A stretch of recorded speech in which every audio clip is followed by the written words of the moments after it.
बिस्मिल्लाहिर्रहमानिर्रहीम। Welcome to my channel global lounge. मेरे तमाम व्यूअर्स को अस्सलाम वालेकुम। उम्मीद है आप सब खैरियत से होंगे। और बहिश्ती ज़ेवर आपके साथ शेयर कर रहे हैं किताबुस सुलूक वल एहसान। इसमें हमारा जो टॉपिक चल रहा है वो तौबा, सब्र, शुक्र और तवक्कल पे चल रहा है। और उम्मीद है आपको ये टॉपिक्स बहुत अच्छे और समझ में भी आ रहे होंगे और बहुत अच्छे पसंद भी आ रहे होंगे। ज़ाहिर है जनरल नॉलेज में जब हमारी इजाफा होता है और जब हमें अच्छी बातें पता चलती हैं और हम अपनी इस्लाह करते हैं तो उस वक्त हमारा दिल बहुत खुश होता है। आगे बढ़ते हैं। अल्लाह से मोहब्बत और इसका तरीका।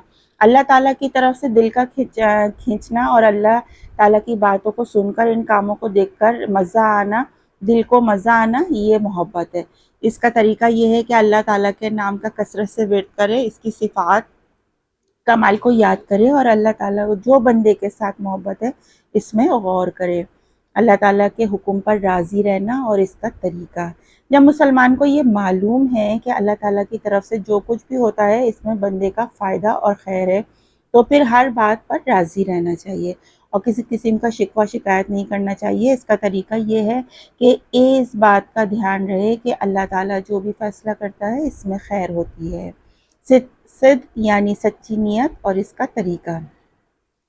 कोई शख्स दीन का काम करे और इसमें दुनिया का कोई मफाद ना हो तो वो और दिखलावा ना हो, तो ना कोई ये मतलब हो, जैसे किसी पेट में गिरानी है, किसी के पेट में गिरानी है, इसने इस नियत से रोज़ा रख लिया कि सवाब भी मिलेगा और पेट भी हल्का हो जाएगा। या नमाज के वक्त पहले से वज़ू हो मगर गर्मी की वजह से वज़ू दोबारा कर ले, वज़ू भी ताज़ा हो जाएगा और हाथ पाँव भी ठंडे हो जाएंगे।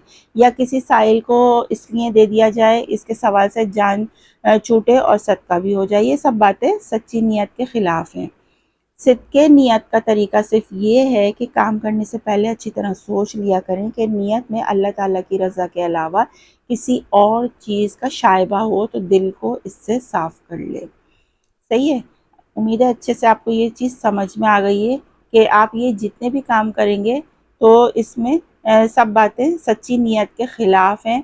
तो अगर आपने सिद्क़े दिल से ये काम करने हैं तो नीयत करके और अल्लाह की रज़ा के लिए ये काम करें। मराक़बा यानी दिल से अल्लाह ताला का ध्यान रखना और इसका तरीका। दिल में हर वक्त ये ध्यान रखें कि अल्लाह ताला को मेरे तमाम ज़ाहिरी और बातिनी हालात की ख़बर है। अगर कोई बुरा काम हुआ, बुरा ख़याल लाया जाए तो अंदेशा है कि अल्लाह ताला दुनिया और आखिरत में सज़ा देंगे। इबादत के वक्त ये ख्याल रखें कि अल्लाह ताला मेरी इबादत को देख रहा है, इसलिए अच्छी तरह अदा करना चाहिए। ये सोचने से थोड़े दिनों में इसका ध्यान जम जाएगा, फिर इंशाअल्लाह ताला इससे कोई बात अल्लाह ताला की मर्ज़ी के ख़िलाफ़ नहीं होगी। तो इसको आप एक बार करके देखिए, मराक़बा दिल में करके देखिए, ध्यान लगा के देखिए। आपको उम्मीद है कि इस पे बिल्कुल अपना एक फ़ोकस हो जाएगा और इस तरह ध्यान लगाने में आप बिल्कुल एक्सपर्ट हो जाएंगे। कुरान करीम की तिलावत में दिल लगाने का तरीका। यहाँ देखें बहुत ज़रूरी है कि आप जब कुरान पाक की तालीम पढ़ रहे हैं तो उसमें अपने दिल कैसे लगाना है कि कायदा तो ये है कि अगर कोई किसी से कहे कि हमें थोड़ा कुरान सुनाओ ताकि हम देखें कि कैसा पढ़ते हो, इस वक्त जहाँ तक हो सकता है पढ़ने वाला खूब बना संभाल कर पढ़ेगा। लिहाजा जब कुरान मजीद की तिलावत का इरादा हो तो दिल में ये सोच लिया करो कि गोया अल्लाह ताला ने हमसे कुरान मजीद सुनाने की फरमाइश की है। सुभान अल्लाह, कैसी अच्छी बात है। और ये समझो कि अल्लाह ताला सुन रहे हैं। नेज़ ये ख्याल करो कि किसी आदमी के कहने से बना संवार कर पढ़ता हूँ तो अल्लाह ताला के फरमाने से तो खूब एहतमाम के साथ पढ़ना चाहिए। ये सब बातें सोच कर अब पढ़ना शुरू करो और जब तक पढ़ते रहो यही बातें जहन में रखो। और जब पढ़ने में बिगाड़ होने लगे तो तवज्जो इधर उधर बटने लगे तो थोड़ी देर के लिए पढ़ना रोक दो। इन बातों को सोचने को फिर ताज़ा कर लो।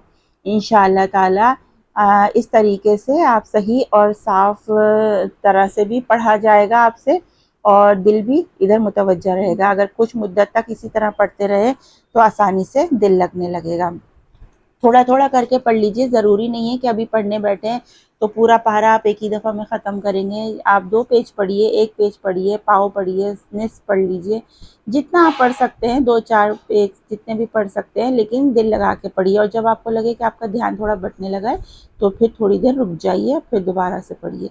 नमाज में दिल लगाने का तरीका। अक्सर लोगों की ये कंप्लेन होती है कि हम नमाज़ पढ़ते हैं लेकिन हमारा ध्यान नहीं रहता।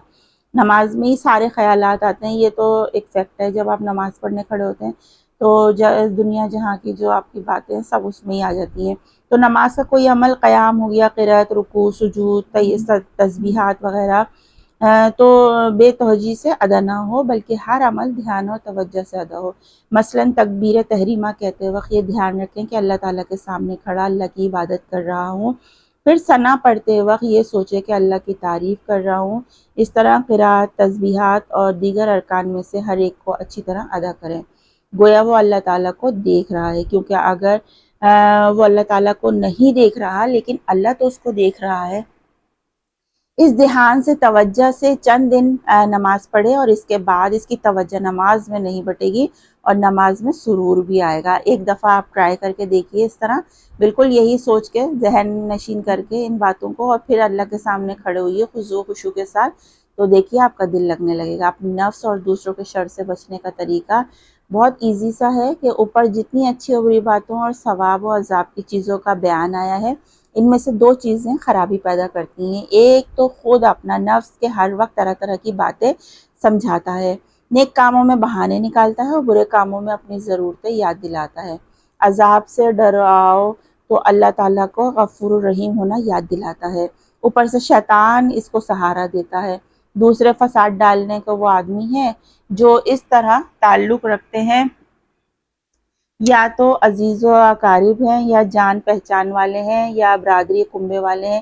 کچھ گناہ تو ایسے ہوتے ہیں کہ ان کے پاس بیٹھنے سے ان کی بری باتوں کا اثر بھی آ جاتا ہے، اور بعض گناہ کی خاطر دوسری وجہ سے ان سے بعض اس لیے ہوتے ہیں کہ ان کی نگاہ میں ہلکا پن نہ ہو، اور بعض گناہ اس لیے ہو جاتے ہیں کہ لوگوں کو اس کے ساتھ برائی کرتے ہیں، کچھ وقت اس برائی کے رنج میں ہوتے ہیں، پھر کچھ وقت ان کی غیبت میں اور کچھ وقت ان سے بدلہ لینے کی فکر میں خرچ ہو جاتا ہے، اور پھر اسی طرح طرح کے گناہ پیدا ہو جاتے ہیں۔ غرض ساری خرابی اپنے نفس کی تابعداری کی وجہ سے ہو جاتی ہے، اسی لیے اس کی خرابی سے بچنے کے لیے دو باتیں بہت ضروری ہیں۔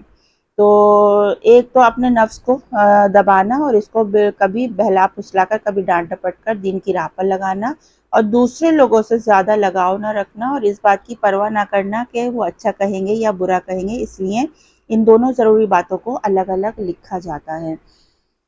بہت زبردست بات ہے کہ آپ کو اپنے نفس پہ کس طرح قابو پانا ہے، کہ دیکھیں آپ نے یہ نہیں سوچنا ہے، آپ نے اپنے نفس کو قابو میں کرنا ہے، اور یہ سوچنا کہ لوگ کیا کہیں گے۔ ایک تو آج کل یہ لوگوں کو خوش کرنے میں ہی جو ہے نا انسان نے اپنا بیڑا غرق کر رکھا ہے گا، کہ لوگ کیا کہیں گے، لوگ کیا کہیں گے، وہ کیا کہیں گے، وہ ناراض ہو جائیں گے، وہ خوش ہوں گے۔ لوگوں کو خوش کرنے اور ناراض کرنے میں ہی ساری فکر میں جو ہے نا ہم اپنا کباڑہ کر لیتے ہیں، اور اپنا دین کا جو ہمارا اللہ کو دینے کا وقت ہوتا ہے، عبادت کا وقت ہوتا ہے، وہ ہم سوچنے میں اور اپنے نفس کے ساتھ باتیں کرنے میں ہی گزار دیتے ہیں، اور دوسروں کی کئی بھی باتوں کو اور ان کی فکرات میں اپنی دنیا کو خراب کرتے ہیں، اپنی آخرت کو خراب کرتے ہیں۔ تو اس طرح اس میں کس طرح آپ نے دو ضروری باتوں کو الگ الگ لکھنا ہے، کس طرح سمجھنا ہے، وہ ہم آپ سے نیکسٹ ویڈیو میں شیئر کریں گے۔ امید ہے آپ کو یہاں تک بہت اچھا سا سمجھ آ رہا ہے اور بہت اچھی معلومات بھی آپ کو مل رہی ہے اور آپ کی جنرل نالج میں اضافہ ہو رہا ہے۔